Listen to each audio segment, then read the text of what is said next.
Topic जो है ना हमारा वो है सिंपल हार्मोनिक मोशन।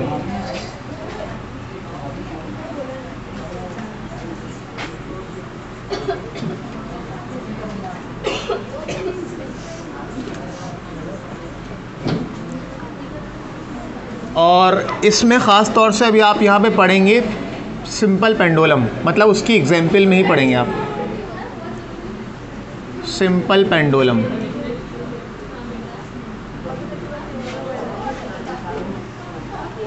तो देखो सबसे पहले तो हमारा सवाल ये होगा कि what is a simple harmonic motion, और write down the necessary condition for simple harmonic motion.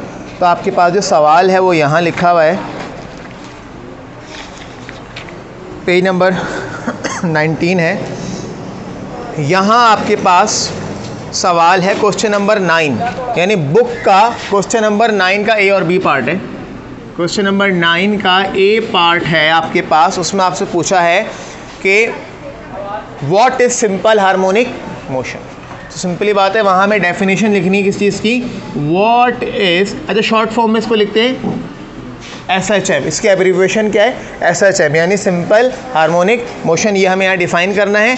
और उसके अगले पार्ट में कहा है what are the necessary conditions for a body to execute simple harmonic motion. तो हमें अगले वाले पार्ट में क्या बतानी है, नेसेसरी कंडीशंस, वो हालात जिसमें कोई object simple harmonic motion perform करेगा, वो हालात, वो कंडीशंस। तो आपसे शॉर्ट सवाल में ये पूछ सकता है right down the conditions for simple harmonic motion, ये साथ में डेफिनेशन भी पूछ सकता है। तो ये एक छोटा सा पहले भी सवाल को करते हैं। तो आप अपने पास नोट करेंगे, समझे, हेडिंग बना लेंगे सिंपल हार्मोनिक मोशन की।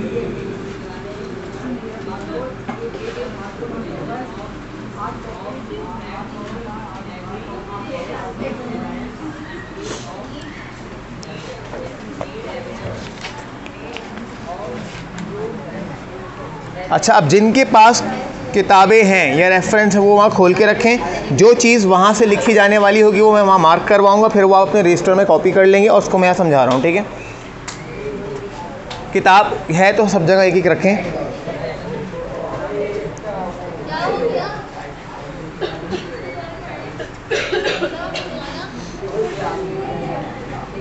चलो इसकी डेफिनेशन तो फ़िलहाल में, क्योंकि डेफिनेशन को समझना ज़रूरी है, तो मैं यहाँ लिख रहा हूँ, बाकी आप वहाँ से लिखते जाएं।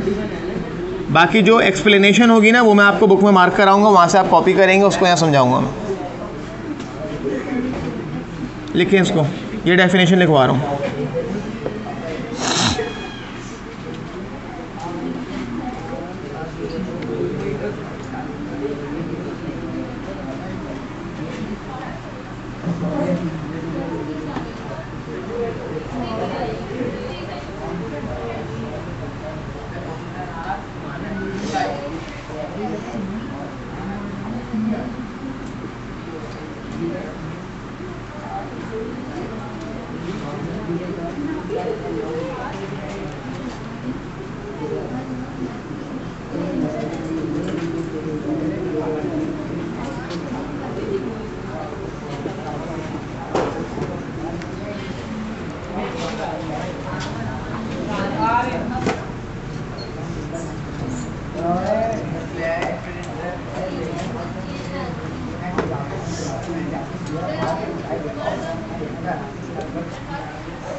अच्छा ठीक है, तो देखो ये डेफिनेशन आप लोगों ने लिख ली है सिंपल हार्मोनिक मोशन की। अब इसको समझते हैं ये होता क्या है। देखो जब यहाँ पे वर्ड आए हार्मोनिक मोशन, तो हार्मोनिक मोशन या सिंपल हार्मोनिक मोशन इस तरह की ही मोशन है कि कोई ऑब्जेक्ट किसी फिक्स पॉइंट, उस फिक्स पॉइंट को मीन पॉइंट या मीन पोजीशन भी कहते हैं, सही है।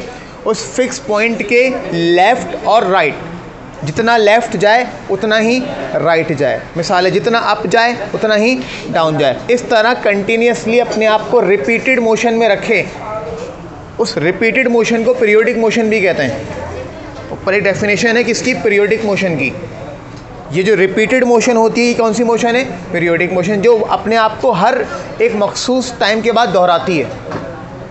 क्या करती है, जिस तरह मिसाल क्लॉक है, तो उसमें जो नीडल है वो मुसलसल अपने आप को क्या करती है, दोहराती है ना, बार बार रिपीट करती है, तो ये भी एक रिपीटेड मोशन है। तो एक फिक्स पॉइंट के इर्द गिर्द लेफ्ट राइट, या इसको बोलते हैं टू एंड फ्रो। एक और वर्ड आता है क्या, टू एंड फ्रो, या फिर बैक एंड फोर्थ का मतलब एक फिक्स पॉइंट के इर्द गिर्द जितना लेफ्ट उतना राइट वाइब्रेट करता रहेगा, स्विंग करता रहेगा, ऑस्किलेट करता रहेगा। ये एक पहचान है किस मोशन की, सिंपल हार्मोनिक मोशन की। अब इसमें होता क्या है, देखो कह रहा है व्हेन एन ऑब्जेक्ट ऑस्किलेट्स, ऑस्किलेट का मतलब है वाइब्रेट करेगा, और वाइब्रेट हमेशा एक फिक्स पॉइंट के इर्द गिर्द करता है। ऐसा नहीं है कि वो वहाँ से चला जाएगा दूर, नहीं, दूर नहीं जाएगा, दूर नहीं जाएगा, बल्कि जाएगा फिर दोबारा वापस आ जाएगा ना।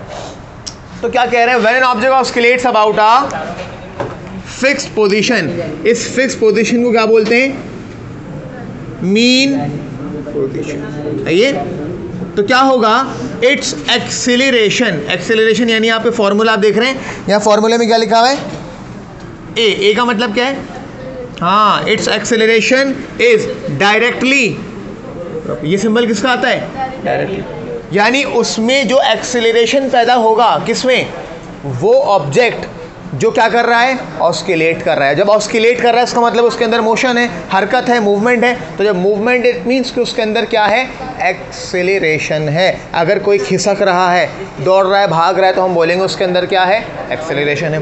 तो देखो उसमें क्या होगा कि उसका जो कहाँ गया, उसका एक्सेलरेशन, अच्छा, it's to its displacement, acceleration is directly proportional to its displacement. यहाँ इस फॉर्मूले में x का मतलब क्या है, हाँ, इस फॉर्मूले में x का मतलब है कि आप एक ऑब्जेक्ट को जितना घसीट कर दूर लेकर जाओगे, जितना डिस्प्लेस करोगे, वो उतनी तेज़ी से वापस आएगा। अब जैसे मिसाल के तौर पे एक रबर बैंड हमने लिया, रबर बैंड को एक हैंड से हमने पकड़ लिया, दूसरे हैंड से उसको खींचा। ये जो खींच रहे हैं रबर बैंड को, ये क्या कर रहे हैं, डिस्प्लेस कर रहे हैं। क्या कर रहे हैं, जहाँ वो टूट जाएगा वो उसकी इलास्टिक लिमिट है, जहाँ तक वो नहीं टूट रहा वहाँ तक खींच रहे हो, और वापस छोड़ो, जितना दूर लेके जाओगे ना उतनी तेज़ी से आके वो आपके हाथ पे लगेगा। अच्छा, ज़्यादा दूर ना खींचो, थोड़ा सा खींच लो, है ना, तो कम लगेगा। ज़्यादा खींचोगे तो ज़्यादा तेज़ी से लगेगा। इट मीन जितना ज़्यादा डिस्प्लेस कराओगे वो उतनी तेज़ी एक्सेलरेशन से दोबारा वापस आपकी तरफ आएगा। अगर आप उसको राइट वर्ड लेकर जाओगे तो वो लेफ्ट वर्ड आएगा। इस तरह एक स्प्रिंग को हम खोल रहे हैं ऐसे, जितना दूर तक खोलेंगे उतना तेज़ी से वो, जितना थोड़ा सा खोलेंगे उतना कम एक्सेलरेशन, कम कुव्वत, कम फोर्स से वो वापस आएगा। सही है। तो उसमें जो डिस्प्लेसमेंट होगा वो डायरेक्टली प्रोपोर्शनल किसके होगा, उसके, और from the mean position and is always directed toward the mean position. क्या मतलब है इसका, देखो जब आप किसी ऑब्जेक्ट को उसकी रेस्ट हालत से डिस्टर्ब करते हो, जहाँ वो पहले सुकून की हालत में था उसको वहाँ से छेड़ते हो, तो वो दोबारा वापस कहाँ भाग कर आएगा, वहीं भाग कर आएगा ना। एक चीज़ जहाँ रेस्ट की हालत में थी, आप उसको ज़बरदस्ती वहाँ से डिस्टर्ब कर रहे हो, तो वो दोबारा भाग कर कहाँ पर आएगी, अपनी उसी रेस्ट की हालत में आएगी। तो रेस्ट की हालत क्या कहलाती है, मीन पोजीशन। जब आप किसी को डिस्टर्ब करते हो तो वो दोबारा भागा कहाँ पर आता है ना। जिस तरह मिसाल है, कोई जानवर है, कोई पालतू जानवर है, अगर आप उसको कहीं लेके गए, उसको अपनी जगह का पता है, वहाँ से छोड़ा, दोबारा भागकर कहाँ पर आएगा, अपने पिंजरे में आ जाएगा, अपने दड़बे में आ जाएगा, है ना। आप लोग यहाँ से कोचिंग से डायरेक्ट भाग के कहाँ जाते हो, अपने घर पे। तो आपका घर आपका मीन पोजीशन है और कोचिंग आपका, है ना। कोचिंग आए नहीं, बस यहाँ से भागने की जल्दी है, यूँ भागे डायरेक्ट कहाँ पहुँचे, घर। अब घर क्या आपका मीन पोजीशन, ऐसा ही है ना। तो जहाँ आप वापस भागना चाहते हो दोबारा, वो आपकी क्या है, मीन पोजीशन है। तो अब सुनो, अगर आप किसी को डिस्प्लेस कराओगे तो वो दौड़ा दौड़ा वापस किस तरफ आएगा, लिखा हुआ है directed towards the mean position. And this motion या its motion is called simple harmonic motion. अब उसकी पहचान ये फॉर्मूला है, ए प्रोपोर्शनल होगा माइनस एक्स के। ए का मतलब है वो जो दौड़ा दौड़ा भागा वापस आ रहा है, और एक्स का मतलब है आप उसको कितना घसीट कर दूर लेकर जा, जितना दूर घसीट कर लेकर जाओगे उतनी रफ्तार या उतनी कुव्वत से, उतनी फोर्स से, उतने एक्सेलरेशन से वो वापस आएगा। और यहाँ माइनस साइन क्यों आ रहा है, क्योंकि अगर आप उसको राइट लेकर जा रहे हो तो वो उसका उलट वापस आ रहा है। आप उसको ऊपर लेकर जा रहे हो तो नीचे आ रहा है, नीचे लेकर जा रहे हो तो ऊपर, राइट लेकर जा रहे हो तो कहाँ पर आएगा? लेफ्ट। भाई स्प्रिंग को अगर मैं इधर खींचूंगा तो वापस कहाँ पे आएगा? मेरे हाथ पे आएगा। तो इसलिए यहाँ पे कौन साइन आ रहा है? Minus sign. अच्छा, अब यहाँ इसके लिए हमारे पास एक एग्जाम्पल है स्प्रिंग सिस्टम की, वो देखते हैं। बुक में आपके पास इसकी डायग्राम बनी है, देखो भाई। ये सरफेस है, ये वॉल है, यहाँ से एक स्प्रिंग बंधा हुआ है और स्प्रिंग के साथ अटैच है एक ब्लॉक है भाई। ये ब्लॉक अभी जहाँ रखा हुआ है ना, ये रेस्ट की हालत में इस पोजीशन को बोल रहे हैं ओ। ओ का मतलब है पोजीशन कौन सी है? मीन है ये, जहाँ ये ब्लॉक रेस्ट कर रहा है। ब्लॉक को स्प्रिंग से बांध दिया और ये ब्लॉक अभी रेस्ट की हालत में। अब अगर आप इस ब्लॉक को यहाँ से खींच के पीछे लेकर आओ, तो जब आप इसको खींच के पीछे लेकर आओगे तो असूलन क्या होना चाहिए कि ये ब्लॉक यहाँ नहीं होगा, स्प्रिंग थोड़ा खुल जाएगा, स्ट्रेच हो जाएगा और ब्लॉक कहाँ जाएगा? आगे आ जाएगा।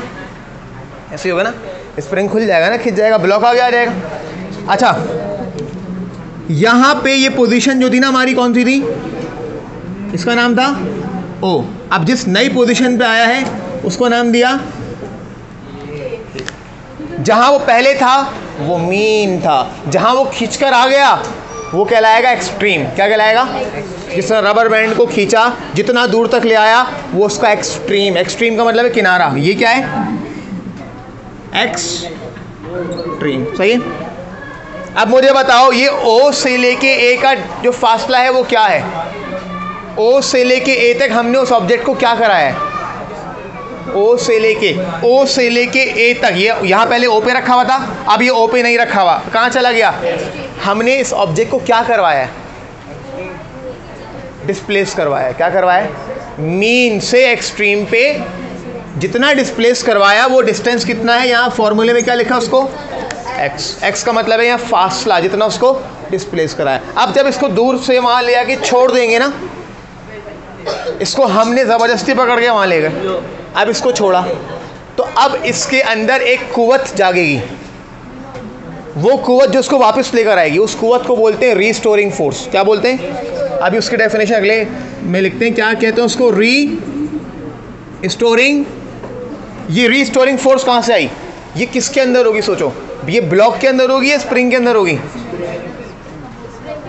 स्प्रिंग के। भाई हम स्प्रिंग क्यों लगाते हैं? जैसे ब्रेक पैडल में हम बाइक में स्प्रिंग लगाते हैं कि हमने ब्रेक दबाया और जब पैर हटाया तो दोबारा वापस आ जाएगा, नहीं आया तो वहीं रहेगा ना, फिर वो तो पहिया जाम रहेगा।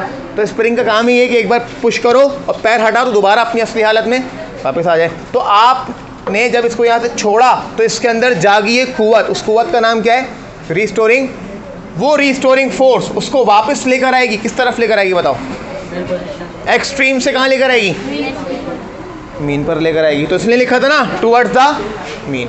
अच्छा, अब होता क्या है, इसको हमने यहाँ ले जाते हैं ना तो काफ़ी एनर्जी देते हैं, इसके अंदर एनर्जी स्टोर हो जाती है। जब ये वापस आता है ना तो उसके अंदर इतनी एनर्जी होती है कि ये यहाँ पे अपने आप रुक नहीं पाता। हाँ, अगर मिसाल इधर आए मैं इसको पकड़ लूँ तो रुक जाएगा। जिस तरह आप झूले में बैठे ना कश्ती वाले, झूला ऊपर तक तो चला गया, रुक गया, अब ऊपर से नीचे आया, जैसे नीचे आया तेज़ी से ऊपर चले आया दोबारा। अब जब वो वापस आते हुए अपनी मीन पर होता है ना, सबसे ज़्यादा एनर्जी और सबसे ज़्यादा रफ्तार उसके अंदर होती है, रुक नहीं पाता जब तक आप उसको पकड़ के। तो ऊपर से नीचे आएगा तो मीन पर रुकेगा नहीं, दोबारा उतना ही लेफ्ट पे चले जाएगा, एक एक्सट्रीम से दूसरे एक्सट्रीम पे। तो दूसरा एक्सट्रीम क्या होगा? देखो, दूसरा एक्सट्रीम ये होगा कि ये स्प्रिंग अगर मान लो x की वैल्यू 1 मीटर है तो ये 1 मीटर खुला था, तो अब उल्टी तरफ पे 1 मीटर बंद हो जाएगा, स्प्रिंग और कंप्रेस हो जाएगा, पिचक जाएगा। कैसे? ये स्प्रिंग बंद हुआ और ये ऑब्जेक्ट और पीछे की तरफ आ गया। अब सुनो, ये वाली पोजीशन क्या थी? मीन, जिसको नाम दिया था ओ। और ये वाली नई पोजीशन, ये भी क्या है? नहीं, ये भी क्या है? इसको नाम क्या देंगे? देखो, पहले वो ओ से कहाँ गया, ए पर, फिर ए से दोबारा ओ से गुजरता हुआ कहाँ पर आ गया। तो इस तरह अगर मान लो ये सेंटर था मीन, पहले वो ए पे गया, फिर ए से यहाँ नहीं रुका, यहाँ चला गया बी पे। तो इस तरह उसने क्या करा, ये क्या कर रहा है, ऑस्किलेट कर रहा है, वाइब्रेट कर रहा है, एक्सट्रीम से एक्सट्रीम, एक्सट्रीम से बीच में कहाँ से गुजर रहा है, मीन से। अब जब आप एक्सट्रीम पर लेके जाओगे, जितना डिस्प्लेस कराओगे उतनी एक्सेलरेशन से वापस आएगा, वापस जो आएगा वो उसका एक्सेलरेशन होगा। तो इस तरह की जो टू एंड फ्रो मोशन हमारी होगी, जिसमें पहले स्प्रिंग एक्सपेंड होगा और दूसरे बार में वो कंप्रेस हो जाएगा, है ना। और स्प्रिंग का कंप्रेस होना, कंप्रेस होकर दोबारा खुलना, ये किस वजह से है, रिस्टोरिंग। अगर स्प्रिंग के अंदर ही ताकत नहीं है, स्प्रिंग ऐसा था कि एक बार खुला और खुला ही रह गया, बंद ही नहीं हो सकता, तो उसके अंदर वो रिस्टोरिंग फोर्स नहीं है, तो वहाँ सिंपल हार्मोनिक मोशन नहीं होगा। ये अच्छा, अब ये सिर्फ कब होगा, सिंपल हार्मोनिक क्या है, बात समझ आई। ये सिर्फ कब होगा, जब हमारे ऑब्जेक्ट या स्प्रिंग के अंदर इलास्टिक नेचर हो, मतलब वो खींचने के बाद दोबारा वापस आने की सलाहियत रखता हो, और उसको जितना डिस्प्लेस कराओ वो उतनी तेज़ी से दोबारा वापस आए। एक्सट्रीम पर लेकर जाओ तो कहाँ वापस आए, मीन पर। ये इसकी कंडीशंस हैं, क्या हैं। अभी तो हमने डेफिनेशन लिखी, फॉर्मूला लिखा, अब अगला काम क्या है, इसकी कंडीशंस लिखना। तो अब इसके बाद आप ये वाली बातें समझ के नोट करें और फिर हम कंडीशंस लिखते हैं। इलास्टिक, तो क्या कंडीशन है कि स्प्रिंग मस्ट बी इलास्टिक, ठीक है। दूसरी बात, spring must have inertia, spring must have inertia. शायद आपने 9th क्लास में जब न्यूटन का फर्स्ट लॉ पढ़ाया तो मैंने बताया था एक चीज़ इनर्शिया होती है। इनर्शिया किसी ऑब्जेक्ट में पाई जाने वाली वो खुसूसियत होती है, वो काबिलियत होती है जिसकी वजह से वो अपने अंदर किसी तब्दीली को आने नहीं देता। जैसे एक इंसान सो रहा है तो वो चाहेगा मैं सोता रहूं जब तक आप उसको जगाए नहीं खुद से। हमें जगाता कौन है, अलार्म। वो अलार्म हमें जगा रहा है, वरना हम सोते रहेंगे। इस तरह हम कोई काम कर रहे हो, अब एक गाड़ी चल रही है, वो कब तक चलती रहेगी, जब तक उसको चलाने वाली कुव्वत ख़त्म, यानी क्या, तो फ्यूल ख़त्म ना हो जाए या हम ब्रेक ना लगा दें। तो इस तरह स्प्रिंग को जब तुम डिस्टर्ब कर रहे हो तो स्प्रिंग के अंदर इनर्शिया है, वो इनर्शिया क्या करेगा, अपने अंदर आने वाले डिस्टर्बेंस को दोबारा सही करने की कोशिश करेगा, है ना, रिकवर करेगा, रीस्टोर करेगा। क्या करेगा, रीस्टोर करेगा। रीस्टोर करना, जिस तरह मिसाल के तौर पे कोई चीज़ें डिलीट हो जाती हैं, हम क्या करते हैं, बैकअप पे रीस्टोर कर लेते हैं। तो रीस्टोर का मतलब वापस ले आना, ठीक है ना। तो स्प्रिंग मस्ट हैव इनर्शिया। और तीसरी बात कि